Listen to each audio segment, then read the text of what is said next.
No sé si los niños van a salir hoy o se van a quedar aquí. ¿Salen? Sí, salen. Pero ¿saben qué? Una mesa queda libre adelante. A ver, ¿quién va a ser la mesa sorteada para venir a ocupar esta aquí adelante? Vamos a ver. ¡Ah! Ya, perfecto. Me alegra que ya tomen la decisión antes de que yo saque el número. Y entonces, la última mesa, allá donde está Tony, ¿no podría venir un poquito más adelante?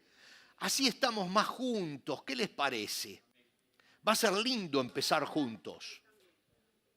Es una de las cosas más importantes, estar juntos. A todos ustedes les gustan las historias, ¿verdad? Porque de vez en cuando andamos por ahí me dice, nos gusta que cuentes historias, nos gusta que cuentes historias. Y hay una historia que yo hoy quiero compartir con ustedes que cada vez que empieza un año viene a mi mente. Cada año, hace muchos años, esta historia bíblica viene a mi mente. Entonces, yo hablé con los pastores, con Andrés y con Miguel, y decidimos que íbamos a postergar todavía un domingo más el estudio del libro de Santiago, que lo venimos llevando adelante hace varios domingos, y el próximo domingo vamos a seguir con Santiago. Pero este domingo nos vamos a detener en una historia bíblica. Como les digo, una historia bíblica que viene a mi mente todos los eneros. Es la historia de un hombre que vivió a su manera. ¿Se acuerda de ese canto? A su manera. Un hombre difícil. Bueno, en la Biblia hay varios de estos, pero este era difícil. Era presumido, seguro de sí mismo, creía saberlo todo. No. No me vengan con eso. Este era Pedro el Escamoso. Ahora les tocó a los colombianos. Pedro el Escamoso. Escamoso tiene varias, pero creo que en Colombia significa como difícil. Una persona que cree que es demasiado, ¿no es cierto? Que se lo sabe todo.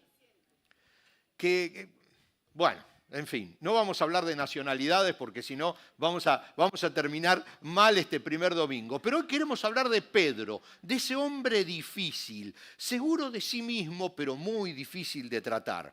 Y yo quiero contarles esta historia, pero primero quiero ponerlos en contexto de la historia central. Y para ponerlos en contexto, a mí me gustaría que ustedes se puedan trasladar hasta esa época. Estamos hablando el año 29, 28, 29, 30 de la era cristiana.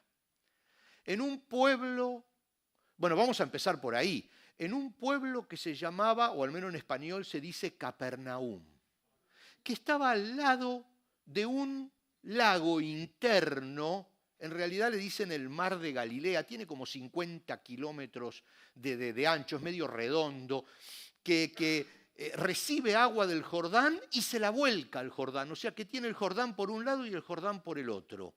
Es un lago muy particular que recibió varios nombres, incluso Lucas en su evangelio no lo llama Mar de Galilea, sino que le dice lago. Pero es muy grande. Imagínense que es, no sé, quizás el tamaño de acá el lago que tenemos en la Florida.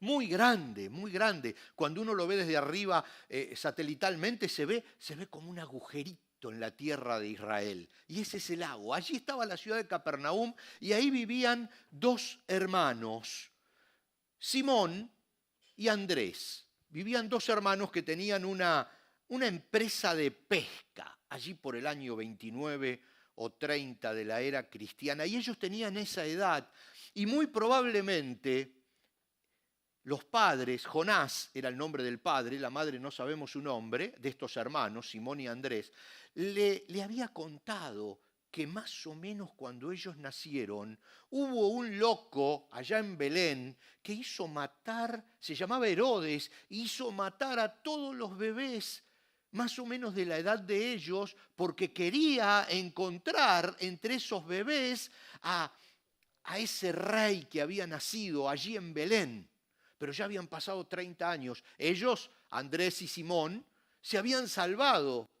Se habían salvado porque vivían en Capernaum. Y Belén era al sur de Jerusalén y Capernaum bastante al norte, lejos del área conflictiva donde habían muerto todos esos niños. Eso lo celebramos hoy el 28 de diciembre cuando celebramos la muerte de los santos inocentes. Estamos recordando, no celebrando, recordando ese momento tan triste en que Herodes sintió que peligraba su reino porque había nacido un rey y quiso encontrarlo, y como no lo encontró, lo quiso matar y mató a muchos inocentes ese día. Y no pudo, porque ese que había nacido era el rey de Israel, pero era también el rey del universo, era Cristo Jesús.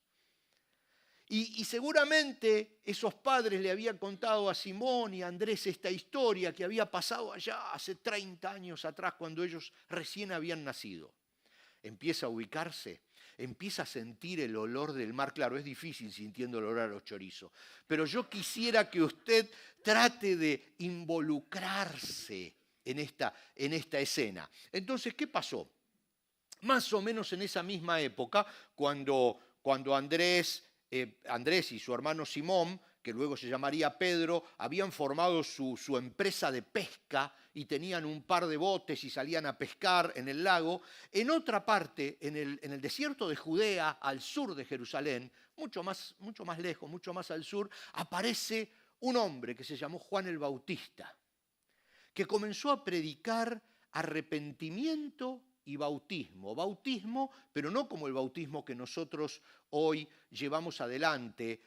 Él presentaba el bautismo como lavamiento, como un ritual para lavarse, el arrepentimiento, volver a Dios, volver a los caminos de Dios. Y él decía, realmente lo único que estoy haciendo es abrir camino para uno que va a venir, decía, del cual yo no soy digno ni siquiera de atarle las correas de la sandalia. Y ahí estaba Juan el Bautista predicando y andaba porque era como un evangelista, como un evangelista itinerante. Y en un determinado momento llega a Betania, que es una ciudad que está entre medio, entre el desierto de Judea y Capernaum. Y se ve que Andrés baja por algún motivo hasta ahí, hasta Betania, que también era cerquita del Jordán, y se encuentran con Andrés. Se encuentra Andrés con Juan el Bautista. Y Andrés escucha el mensaje que tiene Juan el Bautista y cree, y se convierte en uno de sus primeros discípulos. Andrés, el hermano de Simón, que después sería Pedro. Estamos tratando de ponernos en contexto, Estamos tratando de ponernos en contexto. Y allí este hombre pescador lo escucha y es uno de los primeros que recibe el mensaje de arrepentimiento que predicaba Juan el Bautista. Luego no nos vamos a meter allí porque si no ya nos iríamos demasiado lejos, pero paralelamente el Señor Jesús comienza su ministerio. En esa misma época, en ese año 29-30 de la era cristiana, y se acerca el Señor Jesús a Juan el Bautista y Juan lo bautiza en el Jordán. Y allí Andrés está presente. Dice la Biblia en Juan 1, 35 y 37, al día siguiente Juan estaba otra vez allí, al día siguiente después del bautismo, dice, estaba otra vez allí con 2 de sus discípulos. Juan el Bautista, con 2 de sus discípulos. Al pasar Jesús, Juan lo miró y declaró, miren, ahí está el Cordero de Dios. Y cuando los 2 discípulos de Juan lo oyeron, dejaron de ser discípulos de Juan y comenzaron, dice la Biblia, comenzaron a seguir a Jesús. Y es allí cuando Andrés comienza a seguir a Jesús.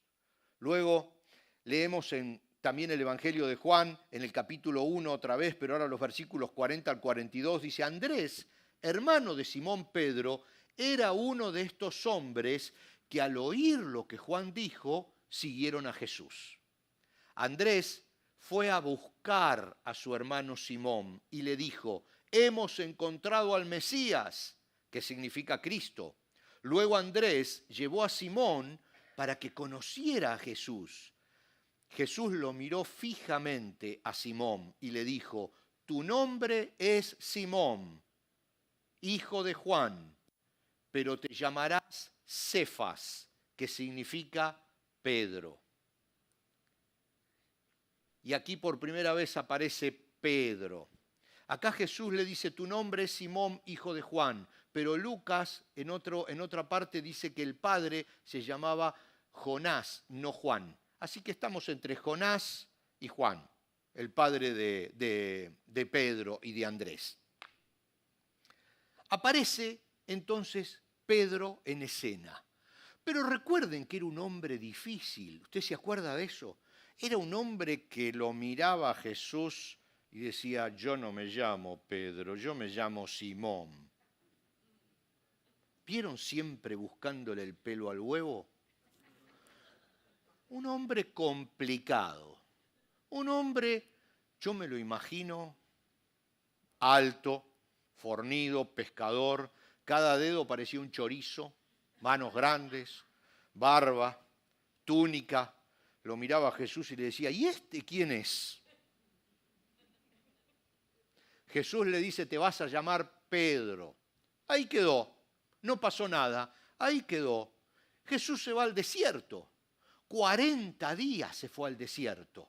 Ustedes recuerdan toda esa historia, cuando el diablo en persona tiene que venir a tentar a Jesús.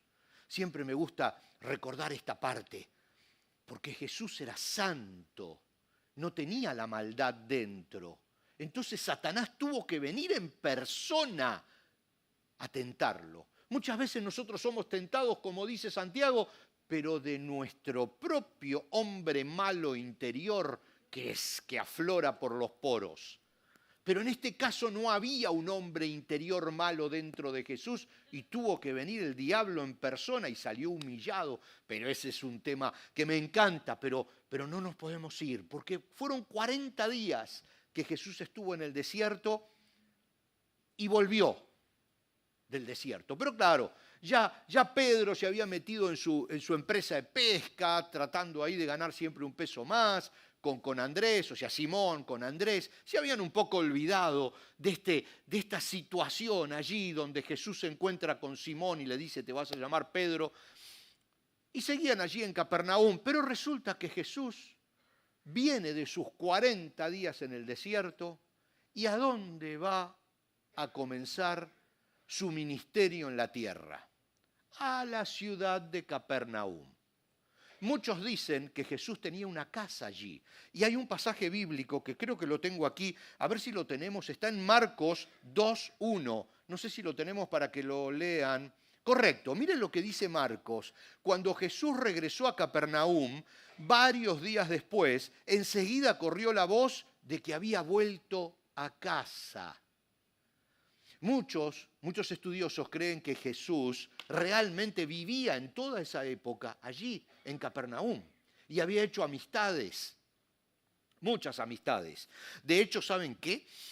¿Vieron, se acuerdan esa historia de Jesús cuando Jesús sale de su habitación? Porque eran esas casas que eran como un rectángulo y el patio en el medio, y todas las habitaciones daban a ese patio central. Y resulta que Jesús se levanta a la mañana, así yo me imagino medio dormido, abre la puerta y se encuentra con 500 personas en el patio que querían escucharlo. A ver si se acuerdan de esto. Y vinieron 2 o 3 amigos con un paralítico y no podían pasar y lo subieron al alero que rodeaba el patio para que el agua no cayera en las puertas. O sea, además del techo, había todo como un alero de tejas que rodeaba las puertas para que la persona podría abrir la puerta cuando estaba lloviendo y no se mojara. Y caminaron por ese alero y bajaron al paralítico adelante de Jesús. ¿Se acuerdan? Bueno, que muchos dicen que esa era la casa de Jesús. era realmente donde vivía Jesús en Capernaum. Allí, con olor a mar, llegamos a Capernaum. Y entonces dice Marcos en el capítulo 1, versículos 21 y 22, Jesús y sus compañeros fueron al pueblo de Capernaum. Cuando llegó el día de descanso, Jesús entró en la sinagoga y comenzó a enseñar. La gente quedó asombrada de su enseñanza, porque lo hacía con verdadera autoridad. Algo completamente diferente a lo que hacían los maestros de la ley religiosa. Y un poquito más adelante, en los versículos 29 y 31 del mismo Evangelio de Marcos, dice, después Jesús salió de la sinagoga con Santiago y Juan. Y fueron a la casa de Simón y Andrés. Simón y Andrés. Otra vez lo tenemos a Simón, que era Pedro. Resulta que la suegra de Simón, o sea, la suegra de Pedro, estaba casado Pedro, estaba enferma en cama con mucha fiebre.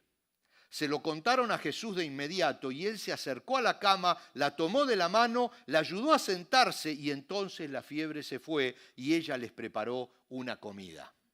Siempre tuve dudas con respecto a si Jesús se equivocó en este. Este es un tema muy serio, porque realmente Jesús quería ganar a Pedro y le va a sanar a la suegra. Siempre me acuerdo de un chiste, porque esto de las suegras es impresionante. Siempre me acuerdo de un chiste, que a un hombre se le muere la suegra y entonces él se encarga de escribir la lápida. Y entonces escribe, aquí descansa mi suegra. Y abajo le pone, y en casa descansamos todos. Este tema de las suegras es tremendo. Bueno, yo creo que fue un golpe muy duro para Pedro. Así, haberle sanado la suegra. Pero la suegra se levantó contenta, claro, le quitó la fiebre. Se imaginan que no había, como ahora tenemos muchos medicamentos para bajar la fiebre. Y todo. Una persona con fiebre empezaba a pensar que se podía morir solo por tener fiebre. Así que cuando uno se pone dentro de esa casa, todo con esos ladrillos de adobe, y ve la enfermedad allí, uno empieza a meterse dentro de la historia. Ayúdenme, vamos a meternos dentro de esta historia. Y entonces dice que la suegra se levanta y les prepara comida. Quiere decir que Jesús come en la casa de Simón y Andrés. Todavía no llegamos a la historia. Estamos haciendo la intro para que nos podamos meter en ese pueblito chiquito allí con olor, no era sal en realidad, porque el mar de Galilea era de agua dulce, o sea que no había olor a sal, pero estaba en ese olor de cuando uno está cerca del agua, ¿vio? O sea, las embarcaciones, los pescados. Sí, ya sé que están los chorizos allí, pero a ver si empieza a sentir ese olorcito a agua, esa sensación de estar allí en ese lugar con Simón, con Andrés, con Jesús, con Santiago, con Juan y con la suegra. A la mañana siguiente, Jesús vivía cerca, porque el pueblo era chico, o sea que a 4 o 5 bloques viviría Jesús de allí, y a la mañana siguiente Jesús ya no tenía muchos lugares para estar a solas en el pueblo, porque todos lo conocían, y siempre hay alguna necesidad, ¿no es cierto? Y siempre uno quiere cubrir esa necesidad. Y estaba Jesús, que había sanado a tanta gente. Entonces todo el pueblo estaba revolucionado, era famoso Jesús, y no tenía tiempo de estar a solas. Entonces se levanta tempranito, apenas estaba amaneciendo, camina hacia la arena, hacia el lago, hacia el borde del mar de Galilea y empieza a caminar. A Jesús le gustaba mucho estar solo, pero poco tiempo pudo estar solo, porque dice la Biblia que enseguida empezó a correrse la voz y todo el mundo iba corriendo a la mañana, al amanecer, a donde estaba Jesús para escucharlo. Y le decían, enséñanos y sánanos y ayúdanos y todas esas cosas que ustedes se pueden imaginar que le decían a Jesús. Y entonces, cuando Jesús caminaba y trataba a medio de correrse y hablaba con la gente, 200, 300 personas, no sé cuántos a las 6 de la mañana podrían haber estado por ahí, pero se corría enseguida la voz. Y Jesús lo ve a Pedro, otra vez Pedro, y lo ve que estaba limpiando las redes, porque era pescador, en la arena, limpiando las redes, pues ya se había terminado la noche de pesca. Posiblemente Pedro se había levantado a las 2 de la mañana, a las 3, y había salido a pescar, quizás con Andrés, quizás solo, quizás cada uno en su propio bote, y habían ido a pescar y ya habían vuelto a las 6, 7 de la mañana y estaban limpiando las redes. Era bastante común incluso que desayunaran en la playa pescado del que habían pescado y hicieran pescado y lo comieran ahí, digamos, con una pequeña hoguera, lo cocinaran y se lo comieran. Era bastante común eso en esa época de costumbre de los pescadores. Pero allí estaba Pedro, la Biblia no habla de que estaba comiendo, la Biblia dice que estaba limpiando las redes, y nos acercamos a la historia que les quiero contar hoy. Ya va llegando. Y entonces Jesús, que en realidad era bien inteligente, sigue caminando despacito y se va acercando a Pedro. Porque acuérdense que Jesús quería que Pedro fuera uno de sus discípulos. Jesús tenía grandes planes para Pedro. Pedro todavía no lo sabía, pero Jesús sí sabía que quería que Pedro fuera la base de la iglesia, que predicara ese primer mensaje donde se convirtieron miles.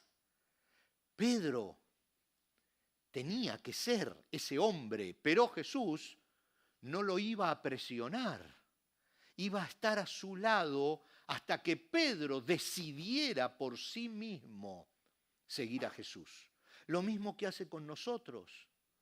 No nos presiona, pero se pone a nuestro lado. Y lo vemos siempre ahí. Y lo vemos, y a veces cuando te apartas un ratito, empiezas a ver cosas raras que decís, wow, me está siguiendo a mí Jesús. Empiezas a acordarte de cosas, a escuchar coritos. Cuando te apartas un poquito de Él, Él enseguida te atrae de nuevo. Y estaba haciendo algo parecido con Pedro. Y entonces cuenta la Biblia, ahora lo cuenta Lucas, el doctor Lucas dice en el capítulo 5, versos 1 al 3, dice, mientras Jesús predicaba en la orilla del mar de Galilea, grandes multitudes se abalanzaban sobre Él para escuchar la palabra de Dios. Jesús notó 2 barcas vacías en la orilla, porque los pescadores las habían dejado mientras lavaban sus redes.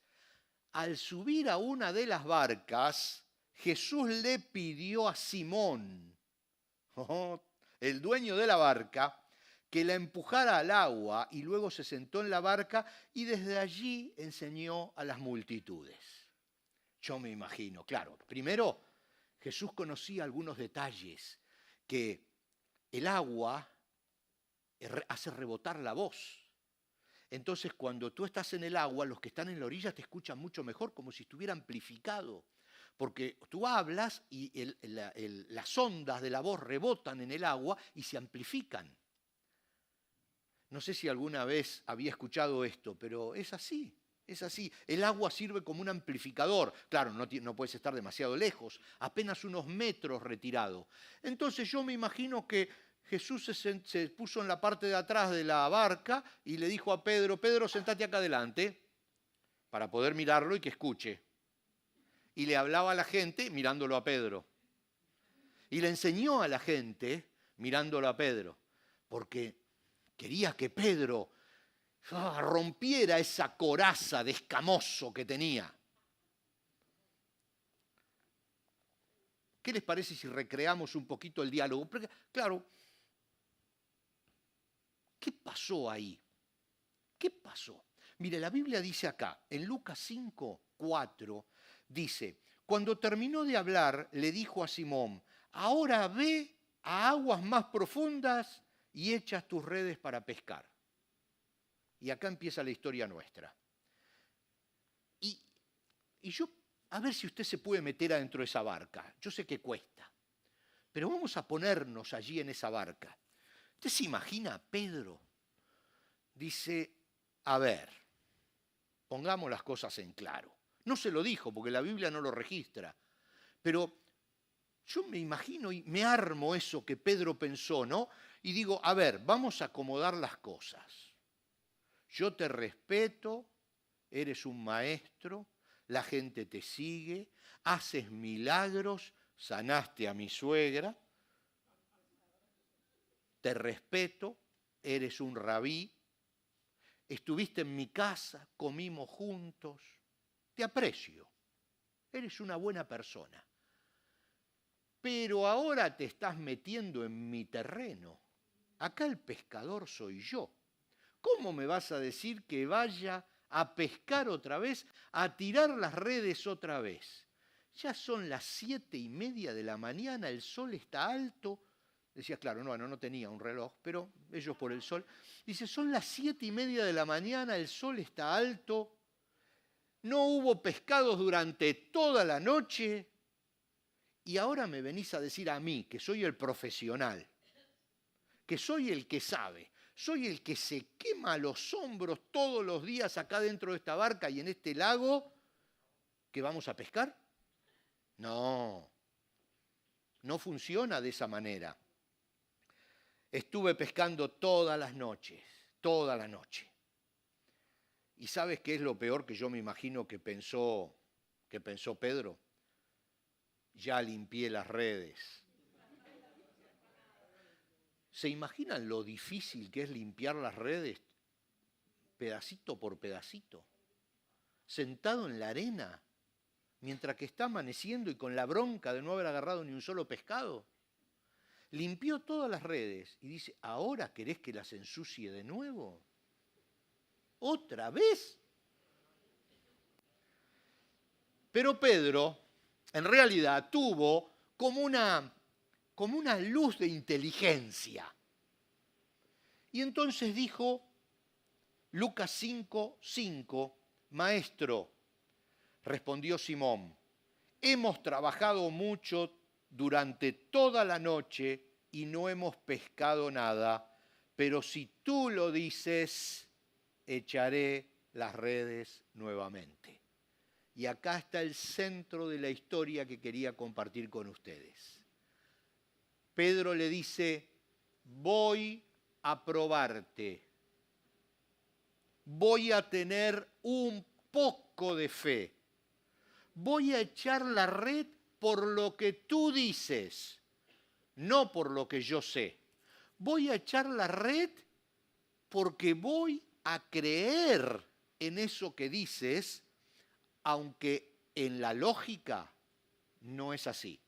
Aunque en mi experiencia de años no es así. Aunque yo ya lo he probado y no funciona. Hay una versión bíblica, la Reina y Valera 60, que dice, mas en tu palabra echaré la red. Lo traducen así, mas en tu palabra echaré la red. No es porque yo lo crea, te voy a dar el privilegio de la duda. ¿Y por qué viene esta historia a mi mente cada principio de año? Porque me imagino, al igual que ustedes, en diciembre limpiamos las redes y muchas veces no pescamos nada. Limpiamos las redes después de un año agotador, donde no logramos cubrir las deudas, donde no logramos lo que necesitábamos, donde los problemas con alguna familia siguen, donde los problemas con hijos siguen, con padres siguen, con el problema de trabajo sigue, o la falta de trabajo sigue. Todo el año estuvimos intentando cambiar un problema de salud y en diciembre nos encontró limpiando las redes, sentados en la playa, cansados. No sé si a ustedes les pasó, cansados. Y de golpe viene un extraño, y nos dice, vamos otra vez en el 24, tira las redes de nuevo. Y vos decís, pero ya todo el 23 lo intenté, Pero hace años que yo quiero solucionar un problema con mi hermano, con mi hermana, con mi padre, con mi hijo. Hace años que tengo problemas en mi trabajo. Hace años que tengo problemas en mi matrimonio. Hace años que estoy queriendo tener un peso más en el bolsillo y estoy sentado limpiando las redes después de no tener nada. Pasó todo el año y no lo logramos. Y ahora venís vos y me decís, vamos otra vez a tirar las redes. Pero Pedro, y por eso fue el gran Pedro, dijo, te voy a dar, Jesús, el privilegio de la duda, y no en lo que yo sé, sino en lo que vos estás diciendo, voy a tirar las redes otra vez. Y ese es el desafío para nosotros de este año, tirar las redes otra vez, en el mismo lugar donde las tiramos antes y no pescamos nada. Haciendo otra vez lo mismo que ya hicimos antes y que no tuvimos resultados. Esa relación que no se arregla, tira la red de nuevo. Esa familia separada, hoy Jesús dice, tira la red de nuevo. Dinero, enfermedades, relaciones, no bajes los brazos, dice, tira la red de nuevo. Sigue peleando, porque no te dejé solo cuando no lo lograste y no te voy a dejar solo ahora que sí lo vas a lograr. Jesús estaba con él en la barca. Vamos a volver a tirar las redes este año, pero vamos a asegurarnos que Él esté en la barca con nosotros. Vamos a asegurarnos eso. Y luego, si les parece bien, vamos a volver a tirar las redes este año. En tu palabra echaremos la red nuevamente. Y la bendición llegó para este Pedro difícil. Y luego de ver eso, cayó de rodillas adentro del bote. Dice Lucas, capítulo 5, versos 6 y 7, esta vez las redes se llenaron de tantos peces que comenzaron a romperse. Y un grito de auxilio atrajo a los compañeros de las otras barcas. Y pronto las dos barcas y pronto las dos barcas estaban llenas de peces y a punto de hundirse de tantos peces que había. El privilegio de la duda. Yo te propongo esto, aunque no creas que Cristo puede hacer la diferencia en este año, aunque no creas que puede hacer algo milagroso y arreglar eso por lo cual estás peleando, aunque no lo creas, concédele el privilegio de la duda. Como lo hizo Pedro, y echa la red. Pero no la eches en tus fuerzas, porque son tus fuerzas las que vinieron fracasando durante todo el año y durante quizás muchos años. No la eches en tus fuerzas, échala en su palabra. Hay una gran diferencia.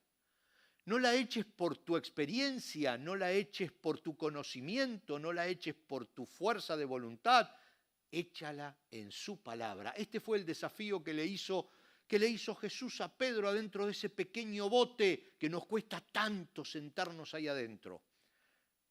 Ellos dos, frente a frente, prueba a Dios este año. ¿Y sabes qué? Pedro lo probó y la bendición fue tan grande que no tenían dónde meter tantos pescados. Pero no solo eso, hay un detalle que a veces pasa desapercibido en esta historia y es la otra barca. La otra barca. Gente que está a nuestro lado también llorando porque no logró lo que necesitaba en el año 2023. Porque no lo logró y están cerca nuestro. La diferencia está que ellos siguieron intentándolo, porque Pedro estaba limpiando las redes en la arena, pero ellos seguían en el agua. Seguían en el agua a las 7, 7 y media, 8 de la mañana, porque estaban intentando solucionarlo y no podían. La bendición los alcanzó a ellos y la bendición va a alcanzar a mucha gente que te rodea. Hay un pasaje con el cual quiero terminar del Antiguo Testamento, en el libro de Deuteronomio, un libro fabuloso, alguna vez lo tenemos que estudiar. Dice Deuteronomio 28, 2 y 6, si obedeces al Señor tu Dios, recibirás las siguientes bendiciones. Y ahora les digo por qué quise traer este pasaje para dárselos al final. Dice, si obedeces al Señor tu Dios, recibirás las siguientes bendiciones. Tus ciudades y tus campos serán benditos. Tus hijos y tus cosechas serán benditas. Las crías de tus rebaños y manadas serán benditas. Tus canastas de frutas y tus paneras serán benditas. Vayas donde vayas, en todo lo que hagas serás bendito. ¿Saben por qué me gustó esto? Porque no habla de mí, habla de la gente que me rodea. Habla de mis cosas, sí, mías, pero no. Habla de la amplitud de la bendición de Dios. Y dice, tus ciudades y tus campos serán benditos. Tu casa será bendita. El lugar donde trabajas será bendito. Dice, las crías de tus rebaños y manadas serán benditas. Lo que hagas será bendito. Tus canastas de fruta y tus paneras serán benditos. Lo que haya en tu mesa, tus alimentos, donde vayas, vayas donde vayas y en todo lo que hagas serás bendito. Eso significa echar la red teniendo a Jesús en el bote, echar la red cuando Él dice échala, no importa si no es nuestro momento, no importa si ya lo hicimos un montón de veces, es la diferencia. Los pescados fueron tantos que no entraban en el bote y empezaron a bendecir a todos los que los rodeaban. Ese es el desafío que el Señor nos quiere dejar a través de esta historia bíblica y a través de un hombre difícil como Pedro, que luego de este milagro cae de rodillas. Y les digo algo, hasta ese momento Pedro siempre, y ustedes lo pueden leer, siempre lo llamó a Jesús Rabí, siempre. Luego de ese milagro lo llamó Señor por primera vez. Allí cayó Pedro de rodillas y reconoció que Jesús no era un maestro, es Señor. Que este 2024 no se encuentre en el bote, con la red en la mano, pero con Jesús también adentro del bote. Que este 2024 estemos dispuestos a volver a echar las redes en el momento que Jesús nos dé la orden de hacerlo, aunque no estemos seguros, aunque no creamos que la bendición va a estar allí. Que este 2024 le podamos conceder el privilegio de la duda a Dios. Amén. Vamos a ponernos de pie. Le voy a pedir allá de que pase para acompañarnos con el piano. Y mientras nosotros vamos a orar, pero vamos a orar, pero vamos a orar estando dentro de ese bote. ¿Qué le parece? Cierre los ojos y siéntase en ese bote. Y sienta a Jesús. Escúchelo, que le dice, echa la red otra vez este año, échala otra vez. Aunque ya la echaste muchas veces, échala otra vez. Vamos a orar. Padre, gracias, porque a través de tu palabra siempre nos estás hablando, dando ánimo, para saber que en este año próximo que está empezando tú vas a estar con nosotros, indicándonos siempre lo que tenemos que hacer. Danos la inteligencia, Señor. Danos la fuerza para concederte siempre, siempre el privilegio de la duda. Aunque tengamos duda, hacer lo que tú quieras. aunque pensamos que no es así, hacer lo que tú nos pidas. Señor, que tengamos esa inteligencia y esa fuerza en este 2024 para que el año pueda terminar con todas las bendiciones que tenés para nosotros, que no solamente sean para nosotros, sino para la gente que nos rodea. Padre, gracias. Gracias por un año más. Gracias por estar con nosotros en el bote. En el nombre de Jesús, gracias. Amén y amén. Vamos a alabar al Señor.